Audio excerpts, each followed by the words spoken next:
kuulake mind. Peate meid subscribe ima. Te vaatate meid YouTube'is, see on see punane nupp seal all, vajutage subscribe. Kui te seda teete, siis läheb kõigil lihtsalt palju lihtsam. Oota Mariel, te peate subscribe ima, ma ei tule enne ära, kui te olete subscribe inud. Alustame saatega, kõik, kes on tahtnud, on saanud subscribe. Arvad, Kuule, meil ikka 94, meil on 100 vaja, 100 subscribe'i. No homme, äkki homme. No, hea küll. Igal juhul valulikud protseduurid selja taga, käes on reede lõuna ja see tähendab ainult üht, on Luna TV aeg. Mina olen telemagistrant Rasmus, tema minu kursaade ja eelmisest nädalast ka kolleeg Mariel ja me oleme otse-eetris. Aga enne veel, kui ülekande kinni panete, siis lubame teile, et tänases saates näitame ka Pauli. Tagasivaade Boobi filmigaalale. Ülikooli seinte vahele kerkis Baltimaade vingeim lava, ehkki pole kindel, kas meie reporter ka selle üles leidis. Reporter Paul murrab piike või keppe spordimaailmas. Vaatame, kas meie toimetuse kõige sportlikum lüli toob teel lüüle au ja uhkust hokiväljakul. Külas on osaluskultuuri professor Katrin Tiidenberg. Uurime, kas seks sotsiaalmeedias on tõesti tänapäeva normaalsus ja kuidas see sobitub akadeemilisse maailma. Eelmisel nädalal Luna TV tavapärast uudistesaadet ei olnud, sest et terve BFM või mis me nii tagasihoidlikult, terve filmimaailm hingas Boobi rütmis. Jah, filmifestival Boob ehk Best of BFM toimus sel aastal juba 9. korda ja lõppes uhke auhinnagaalaga. Ülikooli Vitamaja spordisaali kerkis Oscarite vääriline lava, lahti rulliti punane vaip ja mõõtu võeti 15 kategoorias. 2 võitu noppis German Kolubil lühifilmu Kallid laibad, mis võidutses nii parima lavastaja kui parima kõrvalosa täitja kategoorias. Ja parimaks musavideoks valiti Jüri Pootsmani Magus melanhoolia, mille tegid teellüükatest filmivennad Raul ja Romet Esko. Peata aeg ja lase lihtsalt olla mul siin. On peaaegu hommik tean, las ma teen veel mõned vead. Prestiisikaid külalisi käis gaalal üle 100, kuid kogu auhinna saju kõrval noppis meedia ikka välja ainult ühe selle kõige tähtsama detaili. Aga nüüd, ma kuulen, et meil tuleb sisse otselülitus. Reporter Kaspar Rumm, otse Boobi gaalalt. Ei oota. Boob toimus eelmisel nädalal. Jah, tere tulemast siis Boobi gaalale Best of BFM, kus tõesti Eesti ja Tallinna Ülikooli filme hakatakse tähistama ja kõik saavad endale suured auhinnad, kõik võitjad ja on peoaeg, jaa! Kaspar, no väga tore, aga võitjad on tegelikult ammu teada või mis, äkki siis pakud meile midagi tooret? No mis kategooriates, näiteks meil on parim opetöö, meil on parim filmi režissöör, meil on parim muusikavideo, isegi reklaamid ja tõesti, isegi meie ise Luna TV oleme ka muidugi nomineeritud. Mul on tunne, et Kaspar vist ei kuule väga hästi. Ei, Kaspar Boob toimus nädal aega tagasi. Võitjad on vana info, Kaspar. Te teete mingit nalja siin mu üle või? Tõesti hea nali, noored. Ei, tegemist on tõesti kõige suurema Tallinna Ülikoolis toimuma filmifestivaliga üldse. Me isegi kanname üle Elisasse. Mul hakkab juba pea valutama. Kaspar, kus sa oled üldse? Enne olid sul saatejuhid või õhtujuhid selja taga, nüüd sa oled, ma ei saagi aru. Mul on tunne, et see pole üldse otse. Ma ei tea, millest te räägite. Mikk on mul täitsa kõrval ju. Alatu laim. Täiesti otse. No, okei, hea küll, Kaspar. Kirjelda meile siis, mis laval toimub? Jaa, lausa tehti isegi õppevideo. Lausa tehti õppevideo selles, kuidas peaks käituma tegelikult gaalal. Siin on kõik hästi viisakad ja sõbralikud tegelikult omavahel. Tunda on ainult armastust. Oled sa laval või oled sa lihtsalt gaalal külaline? Appi, Kaspar, sul pole isegi pükse äras. Me üritame siin akadeemilist õhkkonda luua. Võtke eetrist ära see. No... Kuule ära karju, Jesus Christ, me oleme otse ülekandes praegusel hetkel. Igastahes, aitäh kõikidele, kes osalesid siin. Mina olen Kaspar Rumm, Luna TV. Tagasi stuudios, ärge karjuge nii palju. No vähemalt ta jõudis lavale. No jah, see ei olnud küll see lava, kuhu vaja oli minna, aga jah, hea küll. No mis seal ikka? No igatahes, see on viimane kord, kui me Kaspari sellisele üritusele laseme. Mina arvan ka. Aga enne veel kui ülekanne on juba kinni, aga meie lubame, et tänases saates näitame teile ka veel midagi põnevat. Jah, Indrek, palun näita meile Pauli ja näita meile Pauli kiiresti. Kiiresti. Kirkamad auhinnad BFM-i Kaalalt on jagatud, kuid sellega ei saa ju töö lõppeda. Me oleme siin Õismäel spordihallis, kuna käimas on ülikoolide vaheline saalihokiturniir ja loomulikult proovin ka mina sellest osa võtta. Vaieldes operaatoriga, kas iga lõik peaks ikka sokikaadriga lõppema, ristub mu tee esimeste võistlejatega. Areenile siseneb lühikeste vastuste generaator. Tervist, tüdrukud! Räägite maailma suurima uudiste saatega Luna TV. Ma saan aru, tulete Tartust, jah? Jah, oleme. Kelle vastu esimene mäng oli? Seda mikrit ei pea kartma, võib lähemale ka liikuda. Tallinna ülikooliga oli esimene. Ja kuidas läks? Võitsime. Kui palju? Ma ei mäleta. 9-0. Siin julgetakse väita, et meie kool kaotas 9, aga mis siis nii halvasti läks minu koolile? Ma ei tea, ma ei tunne teie kooli. No selge. Lärmakatele tartlannadele õnne soovinud märkama peatselt 9 värava võrra nukramaid peanuppe. Siin saalis käivad kõlakad, et esimene mäng Tallinna ülikoolil ei läinud just kõige paremini, et mille taha see siis jäi? Ma ei tea. Ütle sina mulle. Mille taha see jäi? Ma ei tea. Vähese kogemuse. Ma tean. Vastastiimil olid väga head trikid, aga me olime väga kiired ja tublid, seega trikkide taha jäi. Kas üldse on inimlik teie arust sellise sporditurniiriga laupäeva hommikul alustada? Ei, üldse ei ole, see on väga karm tegelikult. Sellega pean mina kahjuks nõustuma. Neiudega pikemalt vesteldes selgub, et ainult minus pole probleem. Kellest pole higi haisugi, on TLÜ poisid.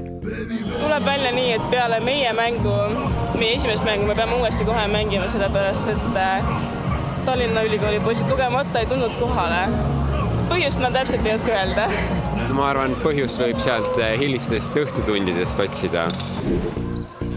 Olles natukene mänguilu nautinud, märkan ma keskpallisaali sihvakaid noormehi. Ometigi peab keegi neist ju peda hingust üleval hoidma. Rääkige, kus koolist tulete siis? Mina tulen Tartu ülikoolist. Ka Tartu ülikoolist. Ja mina tulen Pealinnast ja Tallinna Tehnikaülikoolist. Aga nüüd kõige tähtsam küsimus, mida tartlased eile õhtul tegid, sellepärast et ma olen kuulnud, et Tallinna ülikooli esindajatel on küll natuke raske olla. Ei, kõva valmistumine käis selles suhtes, et nagu toitumiskava on juba nädal aega kõigil paigas olnud ja eile õhtul ikka varakult magama ja ikka õhtused jooksutiirud olid ka, et täna jalad värsked oleksid ja asi toimiks. Kes siis võidu koju toob sealt turniiril? Võit tuleb Tartusse. Jah, sest me läheme pärast TTÜ-tega sinna naivi täna õhtul, nii tuleb Tartusse, jah. Kuigi me piigad võitlevad marult, paluvad ka kõige kangemad juba kõrgemaid jõude appi. Mõtlen juba ise peale minna, kui järsku tunnen ma midagi õhus. Esimene paharet, Saaremaa vettkulistav ja oma ausaid silmi Eesti eest varjav võitleja on areenile jõudnud. Siin käivad jutud, et TLÜ tüdrukud on kurjad, kuna poisid ei jõudnud kohale. Kuidas vabandad ennast? Kell ei ole veel 30 ja meil kohe hakkab esimene mäng. Miks sul suu haiseb? Mul siis hambad pesta hommik. No hästi, aga mis emotsioonidega lähte turniiril vastu? No eelmine aasta saime teise kohe. See aasta tahame paremad olla. Kõigi nimesid marmortahvlile lubav hokivõlur suundub kiiresti sooja tegema ja saab peaaegu ka pallile pihta. Legendi kohaselt ootavad vaprad TLÜ tütrekesed võikal ikka oma Kaleveid koju. Ja nüüd lähme reklaamipausile. Paul Lees, Luna TV. Rasmus, kui mina ennast rahustada tahan, siis ma mõtlen tavaliselt tihti Pauli peale. Tõsi ka? Jaa. Okei. Igal juhul ma ju ütlesin, et päeva lõpuks meil tegelikult nii halvasti üldse ei läinudki, sellepärast et Tallinna ülikooli neiud noppisid pronksi, on õige? Jah, pronksi ja kutid 4. koha kusjuures, nii et pole üldse paha. Aga selle nädala uudised, olgu nad siis pahad või head, Need toovad meieni esmakordselt BFM-i ajakirjanduse pakad. TL-lüükaid põletab müsteerium, miks on kinni Meenukas Maaremaja kohvik. Haldusosakonna juhataja sõnul viidi kevadel läbi enampakkumine üürile andmise uueks perioodiks. Pakkumise esitas vaid üks ettevõte, kes lõpuks siiski taganes. Varasemalt tegutsenud ja oma suppide poolest tuntud Keerviider, aga omapoolset pakkumist ei teinudki. Millal tudengid Maaremajas jälle süüa saavad, seda ei tea keegi. Olukorras, kus COVID-i levik üle Eesti ja eriti pealinnas on laialdane, on Tallinna Ülikool justkui viimane kants ja üsna puutumata. Ülikooli andmetel on selle õppeaasta jooksul viibinud meie linnakus 15 koroonaviirusesse nakatunud inimest. Samas ei ole ülikoolis viirus edasi levinud või vähemalt puudub ülikoolil selle kohta info. Seoses pandeemiaga on Meenukas Erasmuse õpirändeprogramm saanud tugeva löögi, kus programmi soovivate üliõpilaste arv on kahanenud poole võrra. Hetkel on Erasmus Plus programmiga välisõppes kokku 32 Tallinna Ülikooli tudengit. Täna õhtul lõpeb UIS-is tulemusstipendiumi, erialastipendiumi ja õpetajakoolituse stipendiumi avalduste esitamine. Toetus määratakse tudengitele 5 kuuks, tulemusstipendium on 100 eurot kuus ning eriala ja õpetajakoolituse stipendium 160 eurot kuus. Kell kukub täna kell 23.59. Mariel, kas sul on juba ilusti stipitaotlus esitatud? Editatud, jah. Esitatud, vabandust. See aasta ma seda ei kavatsegi esitada, sellepärast, et on nagu on. Mu keskmine on 5.0. Igal juhul. Meil on nüüd rõõm tervitada stuudios Tallinna Ülikooli osaluskultuuri professorid Katrin Tiidenbergi. Tere! Tere! Tere, Katrin! Hiljuti ilmus raamat, mille pealkirjaski on sõna, mida siin ülikooli akadeemiliste seinte vahel mõned inimesed pelgavad. Seks ja sotsiaalmeedia on raamatu nimi. Miks see nii on, et kardetakse seda seksi ja just siis, kui asi läheb internetiavarustusse? No, ütleme niimoodi, et seksil on pikk ja keeruline ajalugu ja selles, milline seks on normaalne, milline seks on lubatud, milline seks on ühiskonnale kasulik ja milline on ohtlik. Seda on omajagu analüüsitud, see on ajas muutunud. Üks üsna kasulik võib-olla seksi staatusest mõtlemise mudel on Gail Rubinilt, mis on juba 80-ndatel välja töötatud ja siis seda on niimoodi aeglaselt arendatud ja täiendatud. Aga milline seks see ohtlik on? No tema mudelis ongi niimoodi, et tal on nagu 2 ringi, et sisemises ringis on nii-öelda produktiivne või kasulik seks, mis on siis, mida harrastatakse valdavalt pereloomise eesmärgil, monogaamses heteroseksuaalses paarisuhtes.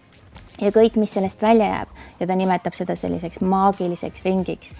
Kõik, mis sellest maagilisest ringist välja jääb, ehk siis ei ole heteroseksuaalne paarisuhtes, monogaamses paarisuhtes ja laste saamise eesmärgil, see siis kõik on erinevatel ajahetkedel olnud rohkem ja vähem ohtlik.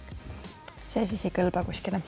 Igal juhul meil on tegelikult väikene selline ülesandekene ka või jah, me valisime välja mõned pildid. Nimelt Instagramis on üks populaarne prantsuse tütarlaps Mathilde Dando, kellel on 10 miljonit jälgijat ja tema siis on postitanud väga huvitavaid pilte ja vaatamegi neid sealt.